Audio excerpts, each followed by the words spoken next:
Aquí la fisiopatología del síndrome compartimental.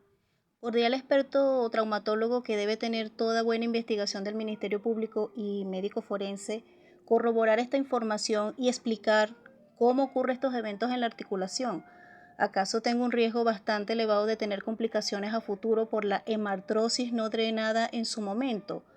Aparte de las que ya tuve, como la fibrosis pétrea que hubo de romperse con electrocauterio, ya que la dureza rompía la hojilla de bisturí, que a su vez era la causa de la rigidez de rodilla. Eso sucedió en la cirugía del 19 de mayo del 2022.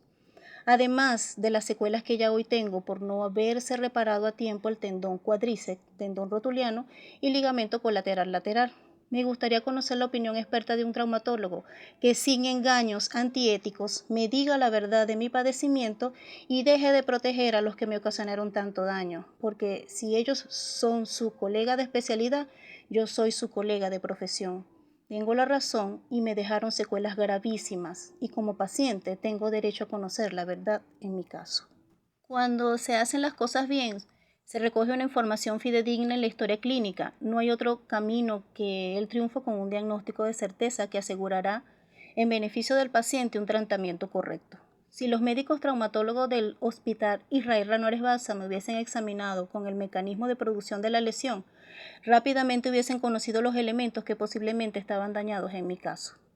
¿Cómo es que los médicos que me evaluaron los 3 días en el hospital Israel Ranores Balsa nunca hablaron de estudiar la posibilidad o de la necesidad de reparar los ligamentos o tendones que podrían estar dañados en mi caso? No esté reportado como diagnóstico en la historia, no se haga ni se haya hecho ninguna reseña en la historia clínica que mi pierna estaba paralizada en flexión cuando llegué al pasillo del módulo 1 donde me atendieron los 3 días.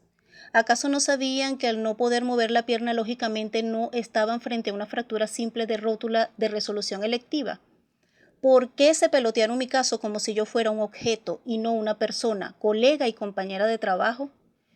En ese estado de debilidad y confusión que ocasionaba estar pasando por lo que yo pasaba en ese momento, me pregunté reiteradamente por qué no me dejaban hospitalizada, si era tan difícil el traslado, ya que conseguir ambulancia era realmente una pesadilla.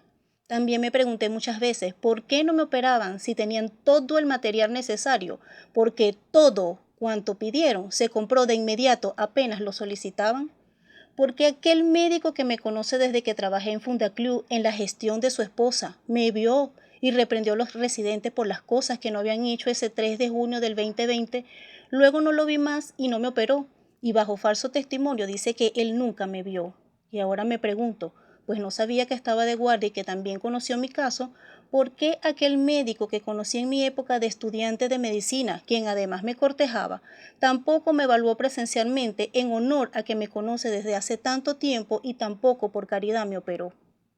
Es una afrenta muy grave contra mi persona, que mis propios colegas sigan dando falso testimonio para confundir a las personas que no tienen ningún conocimiento en medicina. Rechazo categórica y enérgicamente lo que bajo falso testimonio dicen los médicos entrevistados como testigos, siendo responsables de los hechos. El Colegio de Médicos, el Hospital Israel Ranores Barça, Hospital de Seguro Social Darío Vivas y Federación Médica Venezolana, todos estos entes conocen lo que pasó y también conocen de la investigación que se lleva a cabo en el Ministerio Público de San Juan de los Morros y tampoco hacen lo correcto. Todo es silencio. Lo que me hicieron en una institución pública, un grupo de médicos, donde por cierto soy ampliamente conocida como miembro del cuerpo de médicos especialistas de la institución, es aún más aberrante que todos estos entes hagan silencio para apoyar a los que me maltrataron y me torturaron. Cuando solicité la investigación bajo la presunción, hoy tengo clara certeza que no es presunción, sino mala praxis. ¿Cómo es que nadie de mi servicio me apoyó? Ni siquiera el jefe de servicio a quien moral y administrativamente le correspondía. Nadie estuvo pendiente de mi evolución, pero sí me contactaban para resolver casos que ellos no podían. Hoy entiendo el silencio de todos ellos. Los médicos que me maltrataron, torturaron y violaron mis derechos humanos se justifican bajo un estado de excepción por pandemia, cuando saben que eso no es justificación bajo ningún concepto de la tortura que recibí de parte de ellos, ni del abandono al que fui sometida. Las leyes me amparan. ¿Cómo es posible que si el manejo general de fracturas se recomienda hacer las reducciones de los fragmentos desplazados, bajo anestesia en las reducciones cerradas. En mi caso, que la reducción debía ser abierta, me hayan sometido al dolor de hacer una reducción cerrada sin anestesia, sin analgésico, sin relajante muscular, sin sedación, para después dejar pasar 3 días en hacer la reducción abierta. No se considera esta práctica en plena era moderna cuando existen múltiples analgésicos nuevos y antiguos como la morfina, sedantes y relajantes musculares, que cualquier médico que trabaje en emergencias debe conocer muy bien, algo que va en contra de la ética profesional. Peor aún, debe ser considerado tortura, ya que no existe ninguna justificación que en una era moderna se maneje a un paciente como en la prehistoria. La ética médica tiene como norma suprema aliviar el sufrimiento del paciente y por sobre todas las cosas, primero es no hacer daño. A las cosas hay que llamarlas por su nombre. A mí me torturaron en una institución hospitalaria donde para colmo gradúan especialistas para todo el territorio nacional e internacional. La conducta de los médicos quienes agrupados me ocasionaron varias torturas debe ser considerada una actitud criminal. Cuando el médico residente me realiza una reducción cerrada sin dejarme una férula y mandarme para la casa así, bajo la promesa de que en la tarde reingresaría para realizarse la cirugía, claramente me torturó produciéndome dolor bajo un procedimiento que no correspondía hacerlo en mi condición de artrosis, fractura y daño en varias estructuras tendinosas de la articulación. No existe ninguna justificación para que este médico me haya hecho pasar por semejante dolor, ni aunque en la institución no hubiese habido material. Extraño que en un posgrado quirúrgico funcione en tal circunstancia, ya que todo lo que solicitaban se compraba de forma inmediata. Y enviarme para la casa sin férula, ¿cómo se le puede llamar a eso? Por otra parte, la rehabilitación tampoco fue indicada explícitamente por ellos en ningún momento.